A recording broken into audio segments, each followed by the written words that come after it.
Jacob Lawrence was one of the most important artists, and probably the most important African-American artist of the 20th century in America. He loved to paint in series, so he painted about 10 series during his lifetime. The Struggle series is the one that has really least been experienced as a series. This is the only one that was dispersed.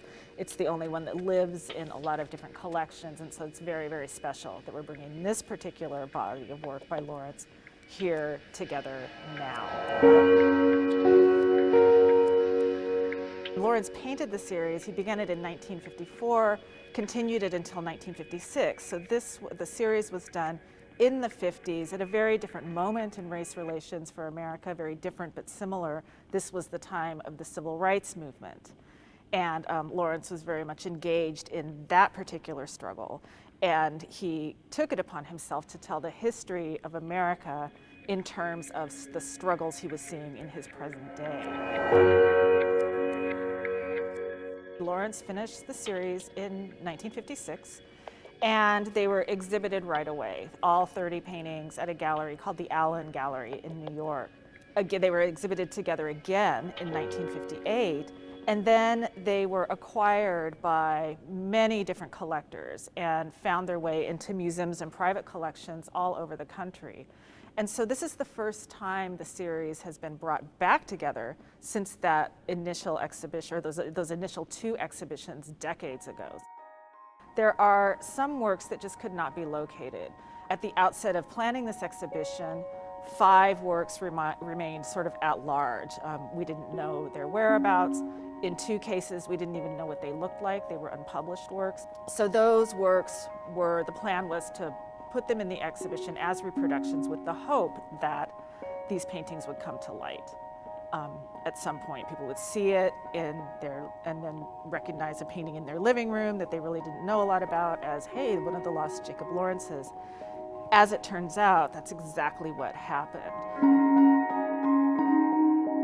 Last fall, when the exhibition was at the Metropolitan Museum of Art in New York, a person came forward and said that they had a missing Jacob Lawrence.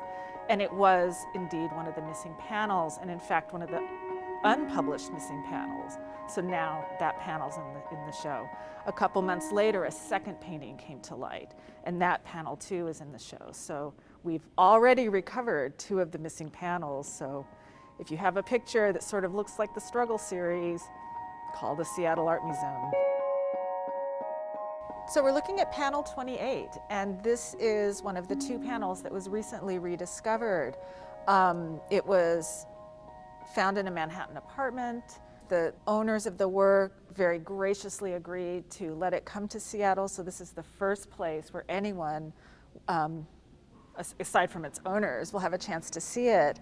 It's called Immigrants Admitted from All Countries, 1820 to 1840, 115,773. And so that's the number of people who immigrated to America in those years, in that span of time. So its theme is immigration. And what you see are 3 figures, all sort of huddled together. And if you notice, their hands are enormous. Their hands are kind of outsized, much bigger in proportion to their bodies. And this is a reference or indicator to them coming with only what they could carry in their hands and coming to start afresh in this new country. What I love about this series is just how contemporary it feels. I mean, Lawrence painted this in the 50s at a very different time and place. Its subject is American history, which is, from the American Revolution up through the War of 1812, so it's a distant past that he's capturing in this series. Yet the series itself feels so contemporary. There's themes of protest, themes of uprising, pictures that deal with, for want of a better word, struggle, and that idea of struggle, and in anchoring his series in the concept of struggle, Lawrence created something that really resonates in the present day. And it really says to us that the struggle belongs to all of us.